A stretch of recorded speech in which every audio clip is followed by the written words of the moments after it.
Welcome back, everybody. This Week in America, website thisweekinamerica.us.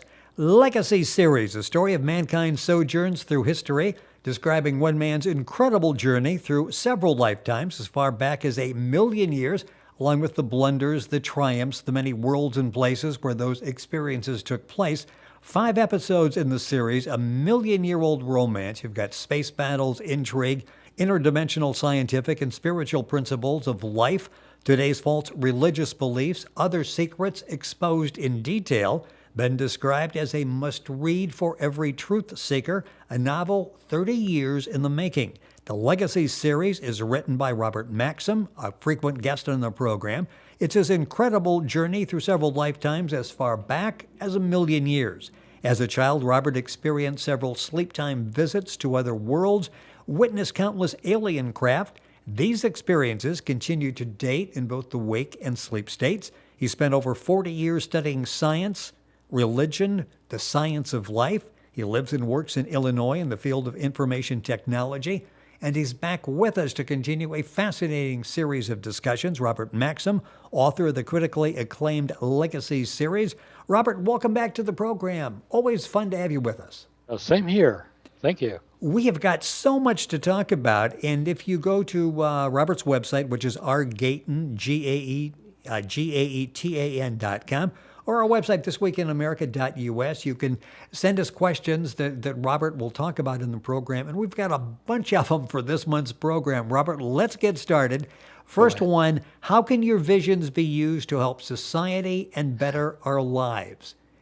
An interesting question, and I'm sure there's some lessons there as well. How would you answer that?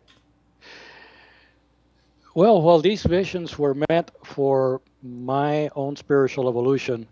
You know, the human spirit can't help reaching out and sharing. We're all connected by energy and past associations, so what can help one person may help another, but never by force, though.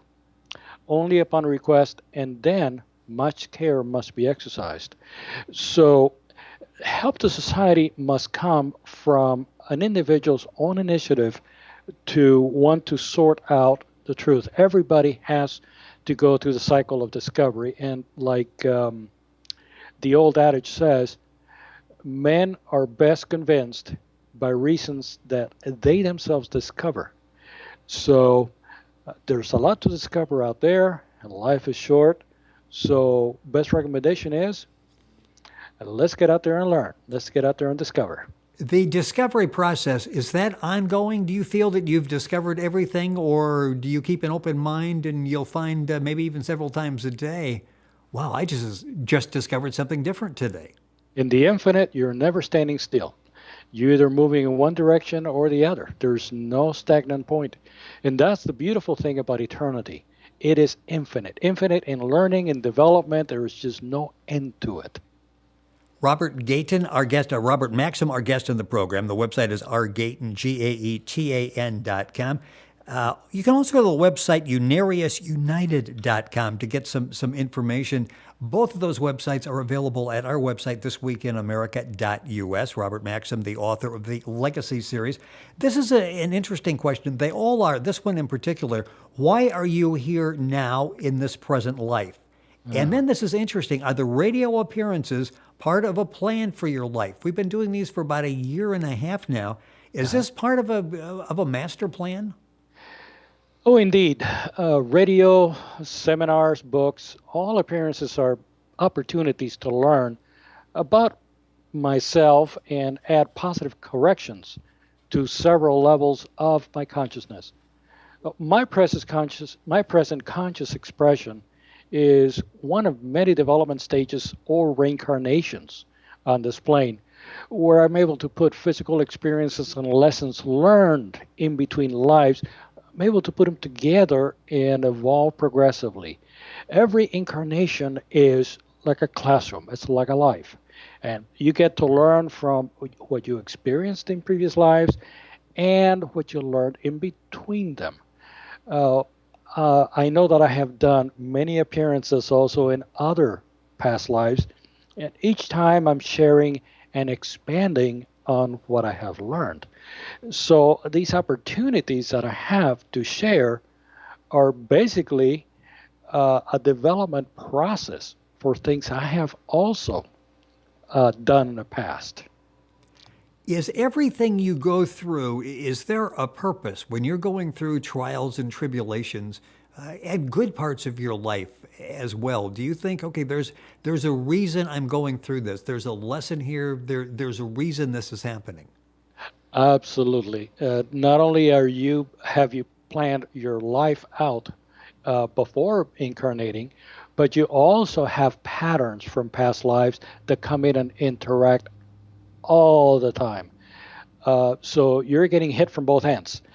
Past influence, higher self knowledge coming in, and you're basically in the middle sorting it out. So absolutely, there's never a point of a standstill, and never such a thing really as an accident. Robert Maxxim is our guest on the program. That's Maxxim. He's the author of the Legacy series. The Legacy series available at Amazon and all the usual places. A fascinating 5-episode series. You've got all of the elements that make it a great read. And in fact, it's autobiographical, which is even more interesting as you're reading the series. Information is available at Robert's website, which is rgaetan.com. And you can link on directly by going to our website, thisweekinamerica.us. At Robert's website and our website, there's a way that you can contact us. You can contact Robert and ask questions that we'll be talking about on the program.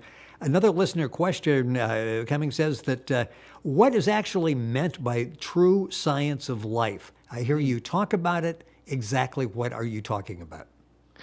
Well, we can say that the science of life is a universal scientific understanding of how interdimensional energy works, what it encompasses, what is composed of it. It's basically all things, including thoughts, matter, time, and space. It is the basis of life and reality. It is infinity and the intelligent creative force itself. It is the rule of life. It is the universal law which is observed and practiced by countless progressive planets. Best practices, one might say, the pulse of creation and the motive for being. There are, this will get into a lot more discussion points, but simply mentioned, what we know as the universe and its function is basically the consolidation of higher intelligence that has created this plane for our development experience. So when I mentioned that there are other planets that are practicing this law, it goes even beyond that. The law is not only universal, it is interdimensional, it is infinite. And this is the flow by which every progressive soul strives to go with. They don't try to go against the grain, they go with the flow of the infinite. You know, it's interesting you mentioned that, and you're just basically working off the tip of the iceberg with this because there is so much good information there. That leads into the next question in regards to what comes after legacy. So once you get the basic information, I've listened to what you're talking about, I've read the Legacy series, I'm really interested in taking that next step, going a little bit further. They're asking, would studying Dr. Ernest Norman's works be the next step? Is that the logical progression as you're finding out more? Absolutely. As a matter of fact, Dr. Norman's works were a critical, inspiring factor in the writing of Legacy. And as I found out, it is the ultimate study of the science of life on this planet. Dr. Norman is perhaps the clearest and most advanced channel that ever visited this world. And when you read his works or listen to his words, you're just blown away by the intelligence and the clarity and the power of what is being said there. Nothing else compares in detail, energy, and perfection. If you visit unariusunited.com, there you will find many of his works, and also you will also get to meet several students that have also had lessons learned from these teachings that evidence the same. And they explain their understanding of the science of life in their own words as well.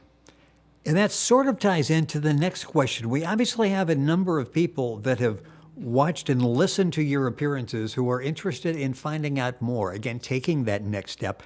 The question is, I'm fascinated by your appearances and also overwhelmed, and I can understand that. So am I. Where can I find the information that will explain? Are there books that I should be reading? And can I find them at a public library? And you talked about Dr. Ernest Norman and Unarius United. Are there books? Where is a good place to go? Another resource to get information? Well, Legacy and Dr. Norman's works are available around the world, online at Amazon, and also public libraries. And any library that does not have these books, they can also request them. Now, most of Dr. Norman's works are available in audio form and also electronic form at Unarius United. And there you can also become a student and interact with others that are also searching and learning. So we're there to basically come together and evolve, learning and sharing with one another. How important was that the fact that you were able to communicate with others in your discovery process, that relationship, that community that you had? How important was that for you? Oh, it was tremendous. After I had all these visions, Rick, and I think I said this before, I was literally thrown into the cookie category. You need to see somebody, and they even recommended some mentalists and what have you. It's like, these guys were just not connecting the dots until eventually I met some of these folks, and I began to see that what they were talking about is what I was talking about. What they knew is what I knew. What they had seen, I had seen, and it's like, well, fantastic, all right, and Dr. Norman's works indeed became a foundation for sorting out and helping to understand a lot of what I had gone through and helped explain it. That makes so much sense, because if it's just you, you think you know what you think you know. You think you've seen what you saw the day before, the night before, 2 weeks ago. Mm-hmm. But it's just you. When you get that reinforced that other people are telling you the same story, that had to make you feel like, okay, there's nothing wrong with me. I understand what's happening now. That's correct. And as they say, proof is in the pudding. So when you're able to interact with all of these individuals, you get to challenge, shall we say, what you know, what you interpreted. And that also helps you correct. There are a lot of individuals that have experiences, that see and hear and experience things, but they may not have the background, the science of life background, and so they take off on this wrong channel. I shouldn't use the word wrong, but incomplete channel, shall we say. And as such, they may believe this and that. That even happened to me. But when you're able to bounce this off of other people, then you begin to realize, oh, that was correct. Oh, this needs some work. So we need one another. We need to be a brotherhood, and we need to share so that our evolution can be aided and can be promoted, especially. Robert Maxxim, our guest on the program. That's Maxxim. The book series is called Legacy. You can get information at our website, or you can go to Robert's website, which is rgaetan, GAETAN.com. Back to questions. We're never going to get through all of these that we had today, but keep the questions coming in, because eventually we will get to these. What is really exciting and would be if it's possible, a good next step for a lot of people is the Conscious Life Expo, which is coming up in Los Angeles. I don't have my notes in front of me. I think at the LAX Hilton on February 10th through the 12th. You've got what is going to be probably a mind-blowing presentation. What if you just talk about that, and then we'll get back to the questions. But you've got some video that people have never seen before. Oh, there are going to be videos. I've been working on this video now for months. I don't ever recall seeing a video, a live video production of what Atlantis and Lemuria looked like. Well, people are about to see it. So if you go, or if you go to my website as well after the convention, you'll be able to see that video. It's almost complete. I also would have shown a little bit of it here in the show, but people are just going to be blown out of their socks when they see this video. And it's a 3-day, February 10th through 12th. You've got a number of featured speakers, including our guest, Robert Maxxim. It sounds like it's going to be really exciting if you're in a position that you're able to attend. It's at the LA X Hilton, so as you're flying in, you don't have to travel a whole lot. It's right there to catch some of this information, and we'll recap it and have some of the information when Robert's back with us. A few minutes left in the program. I want to pick up on this question because we've talked about this before. You've mentioned it before. The question is, you talk about ego. How do we make sure it is not out of control, and is ego the root of many problems? Well, it can be. Ego is a part of you, so you shouldn't hide it or try to destroy it, but instead try to understand and teach it, bring it along. This is why we reincarnate, to come down to this mental level and help it along, evolve it up, teach it, develop it. Neutralize it, pair it up with something a little bit more positive. The ego is both a survival force and a choice in this dimension. It is part of a collection of past experiences and feelings that you've encountered over time. So you either come here to feed its demands or have it serve as lessons learned. Obeying the ego can lead us to repeat the past, or as I normally call it, do a past life rerun or a reboot. Interesting. Yeah, understanding what it is and biasing it with more positive purposes makes it a learning experience, and that's the control factor. Fear, offense, defense, those are all clear signs that the ego is there. So knowing precisely what you feel, why, and then your choice thereof is the control factor. And maybe I can give you a one-liner, and it would be, know thyself. It's interesting and simple to remember. A very good premise for everyone. As you're talking about ego, and again, this is something that you've talked about struggling with as well. Give me an example of when you feel ego is a problem. And you can use an example in your life when you figure, okay, I really need to rein this in or to check this. How does ego work against us and become a problem? Oh, I knew that was coming. Well, the ego shows its head up in many ways. And sometimes I may feel offended by something that somebody said. I may want to drive a point that I feel, oh, I just have to say this, or I've got to do this. Each of those emotional points, I have to stop and, first of all, listen clearly to it, understand, get that whole feeling recognized, and then realize what it is. So, Rick, I might want to, let's say that we're having dinner together, and let's say that this might not be a bad thing for you, but let's say that I insist on picking up the check. Okay. Now, you might not mind. But have I said anything negative so far? That's fine. But do it after I get dessert. All right. Well, there may be something positive behind that, but there may be something selfish behind that. I may be trying to show off to you. I may be trying to do a favor so that I can get a favor back. There may be a lot behind it. So even you have to spend your life thinking about everything that you feel and you think that comes up. You can't just let it brush off and it's like, oh, it's too much to handle, or I'm too tired. No, you have to stay on top of your desires night in, night out, even through your dreams.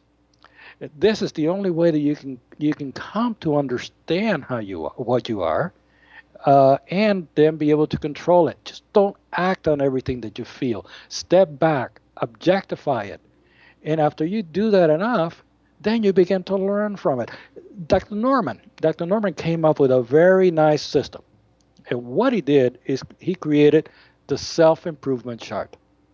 And what he recommended was at the end of the day, just relax, sit down, and take a piece of paper, divide it in two. Left side is the good things. The right side is the bad things. So you begin to write, the good things. Before you know it, the bad things that you think happened to the day, you may need several books. Not just one page. It's just be huge.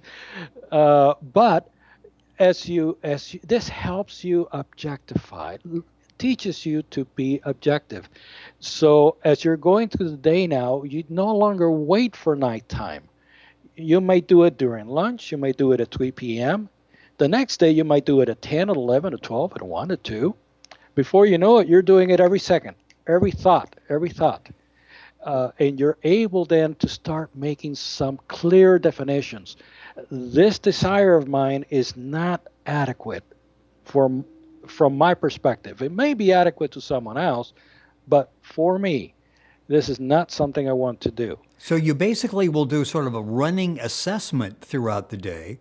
So if you find by 10:30 this is off the rails here today, you actually can change your behavior for that day. That is correct. And the more you do that, the less force that desire will have. Rick, how many people are trying to stop smoking? Many. And they resort to drugs. They resort to all kinds of stuff. They resort to escape mechanisms. If I'm watching television, I don't get the craving, but the craving is still there. So imagine that you are objective. You get to the objective point, where you begin to think, why do I have this urge? Is it just chemicals in my body, or is it maybe a past incarnation where I was involved in burning things, or being exposed to the smell of burning? Is that what's driving me to smoke? Is that why I get this pleasure? You began to get profound into this problem. And before you know it, bingo, you realize precisely why first you gave yourself into this addiction, and now why you have the addiction. Why do you maintain it? Why do you want to keep it? And one such example is I had an experience at work. I am very allergic to smoke. And it was a physical condition. And they sat right next to me someone that smoked. I was not smoking in the office, but brought it in his clothes. Yes. I told the individual, please, I have this problem. Please just, back off a little bit. But this person would not listen. And one day he came right up to me. He had just smoked. And I wasn't prepared for it. I turned and I took a whip. That smoke came in, completely burned my throat all the way down. I started coughing and choking. I had to go home, and I spent a week in bed. But out of that, as I was going through this problem, Rick, I finally had a dream, and I saw myself tied up to a stake, and I was begging for my life. And I saw this individual. I guess I had said something to offend somebody, and they were going to burn me alive. And this individual came in with a torch. This was in Germany, and lit up the bottom part of the stake. And I started choking on the smoke fumes, and I was basically burnt alive. When I woke up in the morning and I realized that, I no longer had any smoke inhalation problems. That is a fascinating story. I don't know how we top that, and we're not even going to try. That example is so vivid. It answers so many questions. So once you were able to resolve that problem by having it occur and then going back and finding out exactly the origination point of that. And that's why we reincarnate, because we have to come face to face with these events. We have to relive them and correct them on the energy level that it occurred. That occurred in this dimension, so we have to come to this dimension to correct it. And by the way, the person that had that torch and set me on fire, guess who that was? The person next to you at work? Okay, we tied that all together. That a little mystery on today's program, as well as, wow, some great information. If you have questions, and the next question we're going to start with, and I was looking forward to this, but time goes too quickly. Can you describe how spacecraft work? And you'll see some of that, I'm sure, in what you're doing with Atlantis, that will be in Los Angeles, the Conscious Life Expo, February 10th through the 12th. Information available at Robert's website. Now it's Robert Maxxim, Maxxim. He's the author of the Legacy series, 5 episodes. Books available all across the country. Information, of course, by going to our website, thisweekinamerica.us. His website is argaetan, GAETAN.com. And Dr. Norman's website, a lot of great information there as well, is unariusunited.com. Robert, it is always a pleasure. Look forward to having you back. Safe travels to Los Angeles. I hope things go well there, and I'm really looking forward to getting stories from Los Angeles we'll talk about next time. And if you have any questions for Robert, you can contact Robert by going to our website, thisweekinamerica.us, or Robert's, which is argaetan, GAETAN.com. Robert, thank you as always, and we'll talk very soon. Absolutely. Looking forward to it. You're listening to This Week in America. All the information on today's program, Robert Maxxim, at our website, thisweekinamerica.us. Stay tuned. Back in just a minute.